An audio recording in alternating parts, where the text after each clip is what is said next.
Hello అండి, అందరికీ నమస్కారం.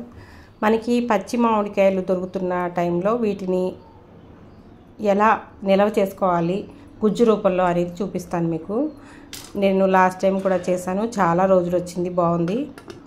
ఇవి పుల్లగా ఉన్న మామిడికాయలు ఎక్కువ ఉన్నప్పుడు వీటిని శుభ్రంగా కడిగేసుకుని కుక్కర్లో వేసేసుకుని ఒక విజిల్ వచ్చేంత వరకు ఉంచుకొని చల్లారబెట్టి వేసుకొని విజిల్ పోయిన తర్వాత తీసిన మామిడికాయల్ని పైన తొక్క లైట్గా తీసేయాలండి. ఈ గుజ్జు చాలా బాగుంది. మనం మామిడికాయ వేసుకుని చేసుకునే ప్రతి ఐటెంలోనూ ఈ గుజ్జు వేసి చేసుకోవచ్చు. టేస్ట్లో ఏ మాత్రం మార్పు లేదు, చాలా బాగుంది. నేను ఇలా చేత్తో తీసేస్తుంటే గుజ్జు పోతుందనమాట, అందుకని ఇలా తీసేసాను. పీలర్తో తీస్తే లైట్గా పైన తొక్క మాత్రమే వచ్చేసింది.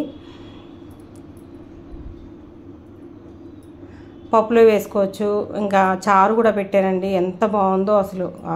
చింతపండుకి రీప్లేస్ అని చెప్పుకోవచ్చు అనమాట. ఆమ్చూరు పొడి వేసుకుంటూ ఉంటారు కదా చాలామంది. ఈ గుజ్జు కూడా మనకి కనీసం ఒక 5-6 నెలల వరకు అయితే ఫ్రిడ్జ్లో పెట్టుకుని స్టోర్ చేసుకుంటే బాగుంటుంది.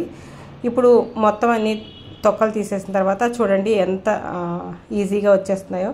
ఈ గుజ్జు అంతటిని ఒక గిన్నెలోకి తీసేసుకుని దాన్ని మిక్సీ పట్టేసుకోవాలి. టెంక మొత్తం వచ్చేసిందండి, అసలు ఎంత పిసరు గుజ్జు కూడా లేకుండా. ఇవి పీచు లేని కాయలు అనమాట. పీచున్న కాయలైనా పర్వాలేదు, పుల్లగా ఉండాలి అంతే. మొత్తం ఇలాగే అన్ని మనం ఎన్ని కాయలైనా ఉడకపెట్టుకోవచ్చు, ఎంత గుజ్జైనా చేసుకోవచ్చు. దాన్ని మంచిగా గాజు పాత్రలో దేంట్లో అయినా స్టోర్ చేసేసుకుని ఫ్రిడ్జ్లో పెట్టేసుకోండి, ఎన్ని రోజులైనా వస్తుంది. ఇంకా దీని గురించి మనం భయపడాల్సిన అవసరం లేదు. ఇది మిక్సీ పట్టుకోవాలి మెత్తని గుజ్జులాగా.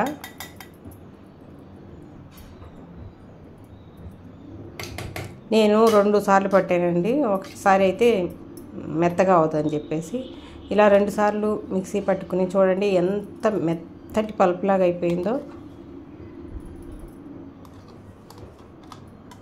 నేను చేసిన గుజ్జు ఇంకా ఉందండి, మీకు చూపిస్తాను. అది అసలు ఏం పాడవలేదు, నేను చేసి 2 నెలలు అవుతుంది. చక్కగా అన్నిటిలో చారు కూడా పెడుతున్నాను నేను. పప్పు చారులో వేసుకోవచ్చు, చారులో వేసుకోవచ్చు. అప్పటికప్పుడు మామిడికాయ లేకపోయినా చింతపండు బదులు వేసేసుకోవచ్చు మనం ఈజీగా. ఇప్పుడు ఈ గుజ్జులోకి కొద్దిగా పసుపు, కొద్దిగా ఉప్పు, కొంచెం ఆయిల్ వేసేసుకొని బాగా కలిపేసుకుని స్టవ్ మీద ఉంచి కాసేపు ఉడకనివ్వాలన్నమాట. నేను లాస్ట్ టైం ఉడికించినప్పుడు కొంచెం వాటరీగా ఉంది, పల్పు ఎక్కువగా పల్చగా అయిందనమాట. అంటే విజిల్స్ 3-4 వేయించేసాను, అందుకని అది బాగా పల్చగా అయింది.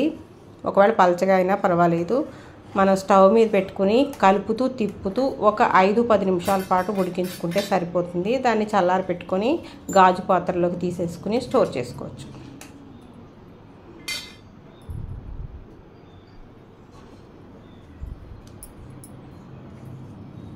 చూడండి ఇప్పుడు మనం వేసిన ఆయిల్, పసుపు, ఉప్పు అన్నీ వీటిలో బాగా కలిసిపోయాయి అన్నమాట. పసుపు మనకి నిల్వ ఉండడానికి సహాయపడుతుంది, ఆయిల్, ఉప్పు అన్నీ కూడా. ఇప్పుడు దీన్ని స్టవ్ బంద్ చేసేసి ఒక అరగంట పాటు చల్లారనిచ్చేసి మొత్తం ఒకసారి మళ్ళీ బాగా కలిపేసుకుని నేను వేరే గిన్నెలోకి తీసుకుని స్టోర్ చేసేసుకున్నాను. ఒకరోజు శ్రమ పడితే మనకి హెల్దీ అయిన చింతపండు బదులుగా వాడుకోవడానికి మామిడికాయ గుజ్జు అయితే రెడీ అయిపోతుంది.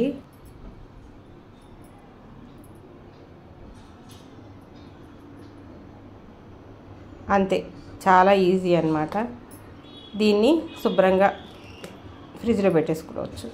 ఇది నేను ముందు చేసిందండి, ఇలా గాజు బాటిల్లో వేసాను. ప్రతి దాంట్లో కొద్దిగా 1 స్పూన్ 2 స్పూన్లు వేసుకుంటే చాలా ఈజీగా అయిపోతుంది. చింతపండు వేస్తూ ఉంటాం కదా, దాని బదులు ఇది వేసేసుకోవచ్చు. వీడియో నచ్చితే లైక్ చేయండి, అలాగే ఎవరికైనా ఉపయోగపడుతుందంటే షేర్ చేయండి. Thank you.